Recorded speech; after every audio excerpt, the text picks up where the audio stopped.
डीडवाना कुचामन में love affair के कारण पत्नी ने अपने प्रेमी और साथी के साथ मिलकर पति की बेरहमी से हत्या कर दी।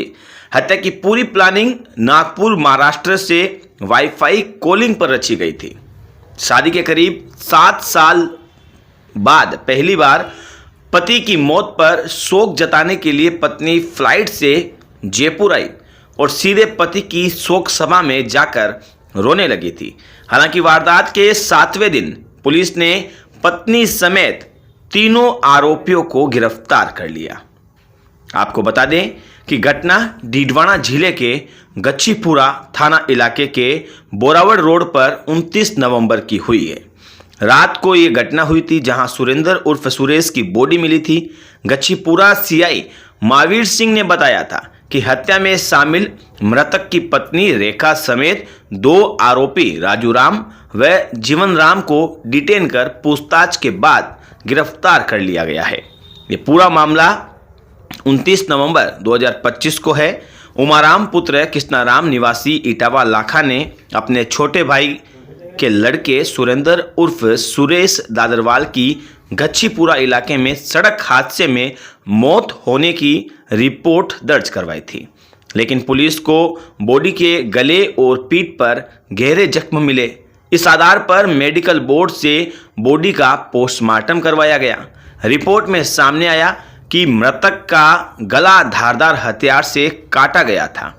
उसके बाद पुलिस ने हादसे के बजाय हत्या के एंगल से जांच शुरू कर दी थी कि आखिर ये हत्या कैसे हुई। पुलिस ने घटना स्थल के आसपास के सभी सीसीटीवी फुटेज चेक किए थे। एक बाइक पर 2 लोग जाते हुए भी वहां पर दिखाई दिए थे। उन्हें ट्रेस किया गया था। बाइक पर चोरी की नंबर प्लेट भी लगी थी। संदिग्ध लगने पर जीवन राम को हिरासत में लिया गया। उससे पूछताछ के बाद दूसरे आरोपी राजू राम को भी हिरासत में लिया गया। दोनों से सख्ती से पूछताछ की गई।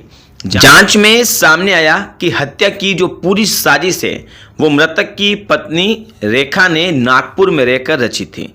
पत्नी समेत तीनों आरोपियों को पुलिस ने गिरफ्तार कर लिया है। ये चौंकाने वाली घटना है गच्छीपुरा से। पूछताछ में सामने आया है कि रेखा ने ही आरोपियों को उसके पति सुरेंद्र के बोरावड़ जाने की सूचना दी थी। इस पर आरोपियों ने वारदात को अंजाम देने के लिए फर्जी नंबर प्लेट जो है वो बाइक पर लगाई। मृतक का उसने पीछा किया। दोनों आरोपियों ने बीच रास्ते में सुरेंद्र को गाड़ी रोककर गाड़ी खराब होने का बहाना बनाया और सुरेंद्र को वहां रोका। जैसे ही सुरेंद्र ने हेलमेट उतारा उस पर दोनों आरोपियों ने चाकू से कई वार कर दिए, जिससे उसकी मौत हो गई। मौके पर ही मौत हो गई थी। सड़क एक्सीडेंट दिखाने के लिए शव को सड़क किनारे पटक दिया गया। पुलिस को गुमराह करने के लिए आरोपियों ने अपने साथ मोबाइल भी नहीं रखे थे। ये एक तरह से पूरी प्लानिंग के साथ हत्या की गई। रेखा की शादी सुरेंद्र से 2018 में हो गई थी, लेकिन उसका ससुराल आना जाना शुरू नहीं हुआ था। इस दौरान 2020 में रेखा ने कुचामन में कोचिंग शुरू की थी, जहां उसका संपर्क कोचिंग कर रहे राजू राम से हुआ। उसने 2023 में बीएससी पूरी की। इस बीच उसकी राजू से प्रेम प्रसंग जो है वो शुरू हो गया। ये कहानी की शुरुआत कुचामन से हुई।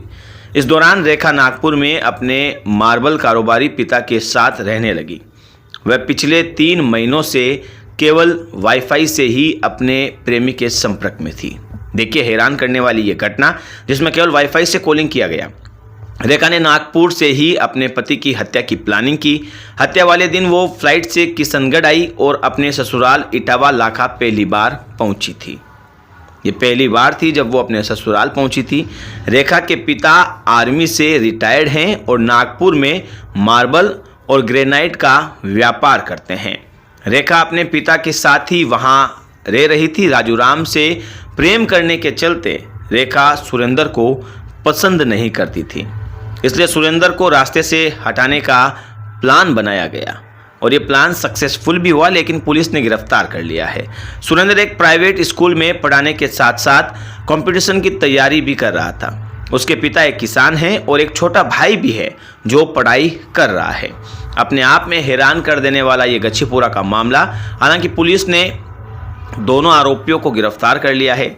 पत्नी रेखा को भी गिरफ्तार कर लिया है। लेकिन प्रेम प्रसंग के चलते एक व्यक्ति की हत्या कर दी गई।